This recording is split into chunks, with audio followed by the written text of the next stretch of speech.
I scare people. Let me answer this in an interesting way.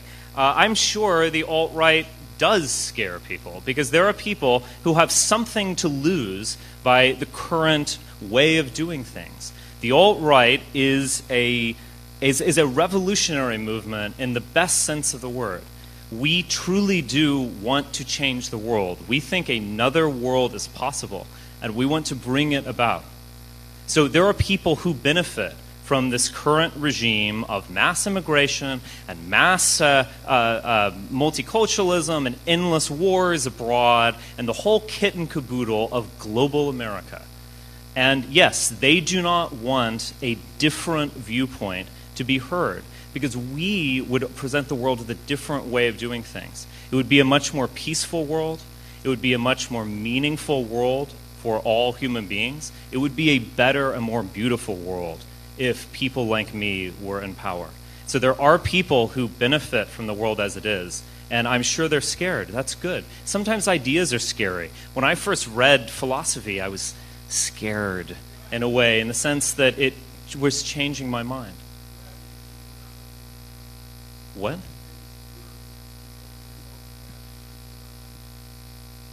Nothing. I mean, I don't know. Why do you... You seem to... What happens to them? What's the assumption behind your question? What assumptions are you making? No, but it seems like there's some motivated. Like, let's fucking be honest here. What are you assuming when you ask that question? Their own country. They have their own countries right now. They have their other people who don't look like me. I assume you're saying who are non-Europeans. They already have their own sovereign states. What's the issue? Am I talking to preschoolers? You just ask where? Did you literally just ask that? Where there are sovereign countries for non-white people? You literally don't get out much? I mean, they're already there. They have their own countries. How is this conceivably controversial? It's so bad there that like it's impossible for you to. Yeah, wait. Look, guys white supremacists that you think it's so terrible to live in a non-white country? I mean, what's it? Something is so amazing about white people that you just assume everybody wants to live in.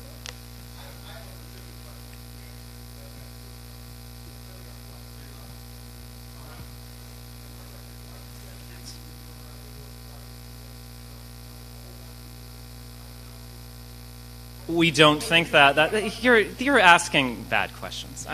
Ma'am, I'm sorry. You're just not smart enough, sir. Ma'am, your question is actually dumb, like it really is. So I'm sorry. I would rather talk to this young woman.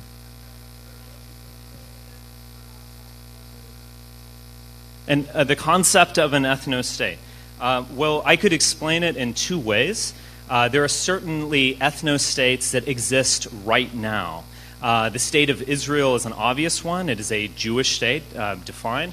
But you could even say that a state like Poland is effectively an ethno-state, even if it's not an ethno-state in the letter of its constitution, that they understand themselves as Polish Catholics are here, and they make up the overwhelming majority of the population. That is one way of understanding an ethno-state. I have also described an ethno-state in a kind of headier way that calls upon Zionism, and that is an ethno-state for the future that would actually be open for all white people. So it would be open for Scotsmen, it would be open for Italians, it would be open for Russians and white Americans. So it would be something similar to Zionism. The Jewish state of Israel is not just a state for those people in the Middle East. It really is a state for all Jews around the world. And many Jews, perhaps most Jews around the world, understand it as such. So there are two ways. Again, there are ethno-states that exist right now, in name or without the name. But I have talked about a kind of futuristic ideal of an ethno-state for the future that doesn't exist, but could be a goal for the future that we can think about. Yes, ma'am. I think ultimately Charlottesville was good for our movement, but that doesn't mean that there weren't bad things that came along the way. Obviously, one bad thing is when anyone loses their life at what was planned to be a peaceful gathering of speeches and demonstrations. We don't want anyone to get hurt, and we certainly don't want anyone to lose their life. That was a bad thing. But another bad thing that has been underreported is the patent suppression of free speech by Mayor Mike Steiner and perhaps the governor, Terry McAuliffe. They issued a state of emergency order before the event took place, before any violence took place. And then they sent militarized police officers to clear out Lee or Emancipation Park and, in fact, force everyone there who was quite peaceful onto Market Street, where they engaged in fisticuffs and all sort of mayhem with Antifa. They did the opposite of their job. They didn't maintain law and order, and they actually inspired chaos. That was a terrible thing. But the fact is, Charlottesville was ultimately a good thing in the sense that leaders did nothing wrong. We went there to speak, and we were prevented from speaking by a terrible mayor. We learned a lesson. But the fact is, there aren't going to be just simple, easy victories. Everything's a struggle. I thought this college tour was going to be easy, that we'd call people up, and I would come and speak to students. The fact is, it has been difficult. There are roadblocks at every place along the way. And the fact that we keep moving forward, that even under oppression, we keep bringing our views to the public and communicating them with people like you, that shows that it was a victory, that we are persevering.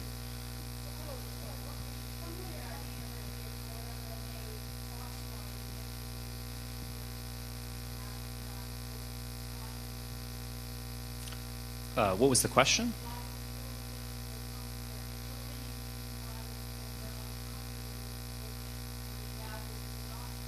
I think the fact that someone might be uncomfortable with someone who is talking about ideas, that seems to be actually a justification for me to be here. You know, the ideal of an academical village, as Thomas Jefferson talked about it, is not a safe space in the sense of a nursery school for young adults. It's not a place that we need to protect other people's feelings. It's actually a place where we desperately need to talk about controversial and, you could say, dangerous ideas. This is the place to do it. This is exactly the place to do it. If we can't do it at public institutions, where can we do it? And the answer to that is the internet, of course. And there is a huge amount of discussion going on that on the internet. But this has to enter the real world. We need to engage with people as humans. Yes, ma'am. Sure. I gave a speech in 2013 in which I described what could be called peaceful ethnic cleansing. I did not call for it. I was describing a historical phenomenon that was actually referencing the Paris Peace Conference of 1919, in which the map of Europe was quite literally redrawn, and it was redrawn on the basis of self-determination or ethnic determination. And so states that had actually had a historical precedent but had not existed, like Poland, came into being due to liberal elites, interestingly, who recreated these states and created things like Yugoslavia and some other states that have not gone as well. Within that was peaceful ethnic redistribution. So my point was that these kinds of things are possible. They've been done before, therefore they're possible again.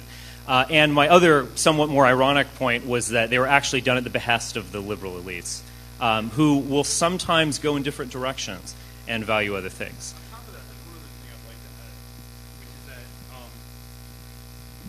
add, which is that the way you phrase that question, it makes it sound like it's this terrible thing. But as Richard pointed out, it's been done many times in history, and it's also if you recall, when the United States engaged in the ill thought out war in Iraq, many intellectuals were talking about how, well, because you have Sunni, Shiite, and Kurd, this is never going to work as a state. Iraq should be broken up, and there should be 3 independent states. Now, it didn't end up happening, but it was talked about in a serious fashion because it was understood that these three distinct groups of people simply can't get along.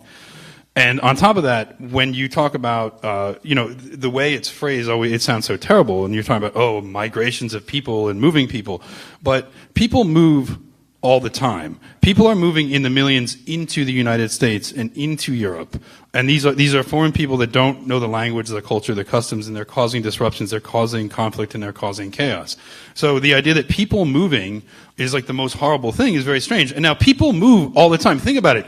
Think about how readily you accept the idea that somebody must move because they lost their job or because the rent got too high in their neighborhood. Now, these are people moving because of capitalist greed. So what's so horrible about the idea of people moving for a better and more peaceful world? Okay, I'm going to, we only have about 5 minutes, so keep the questions brief, and I will keep my answers brief. Who has not asked one? I'll go around here, so Al, sure.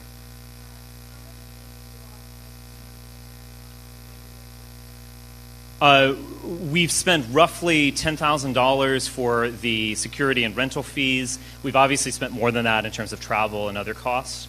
How much money have we raised in Charlottesville? That's private information.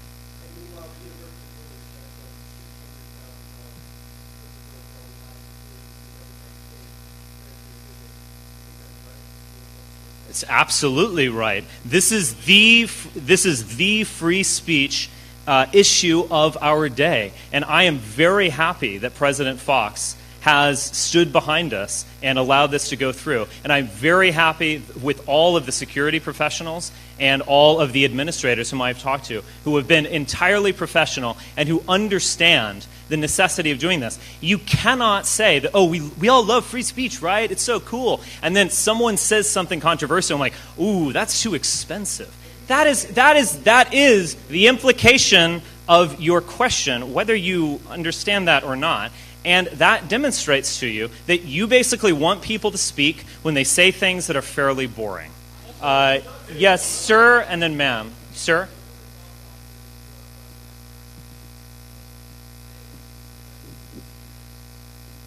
I don't know what his motivations are, but the fact is he stood behind us and allowed this to go forward. So I don't really have any major complaints. He can express his opinions. Free country. Ma'am. I won't make that determination. Certainly a lot of security is necessary because we are dealing with a violent, I can't believe I'm saying this because I was so critical of George W. Bush, violent terrorist group known as Antifa. And I do not believe that I am overstating the case by calling them that because they explicitly talk about using violence in order to shut down speech, in order to deplatform people like me and all sorts of other people. So the fact is, we're going to have to spend money in order to combat these bad people, the Antifa, and thug elements of other groups. Ma'am?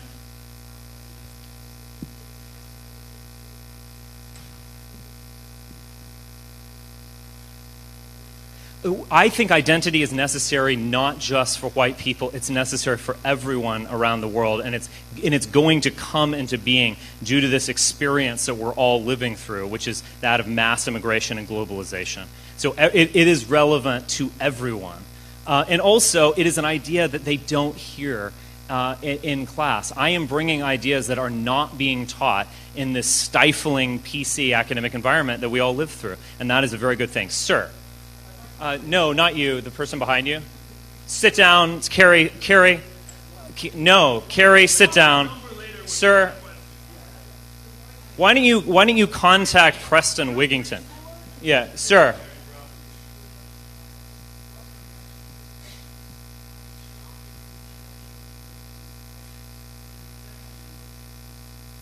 I'm actually no longer banned in most European countries. I had a 3-year Schengen ban. And I'm still banned in the United Kingdom, and my last name is Spencer. It's a great irony. The fact is, we're going to have to, in a way, liberate Europe. We're going to have to liberate Europe from some of these PC laws and terrible leaders like Angela Merkel and others who are destroying Europe. It's an irony. It's a strange thing, but it is what it is. I already asked a question. Do you got a question? Oh no, you didn't. Okay, real quick, 1 minute.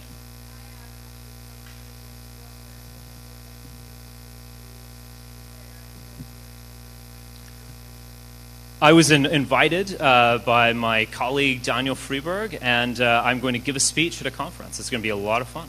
Real quick, sir in the back, and then you.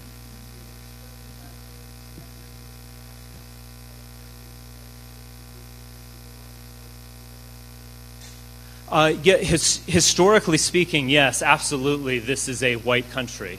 I could give you a longer answer to that, but I'm going to refrain just simply because of time. One more question, and then I'm going to have to go. Sir, you lucked out. Sorry, I've already talked to you. You sure? Thank you.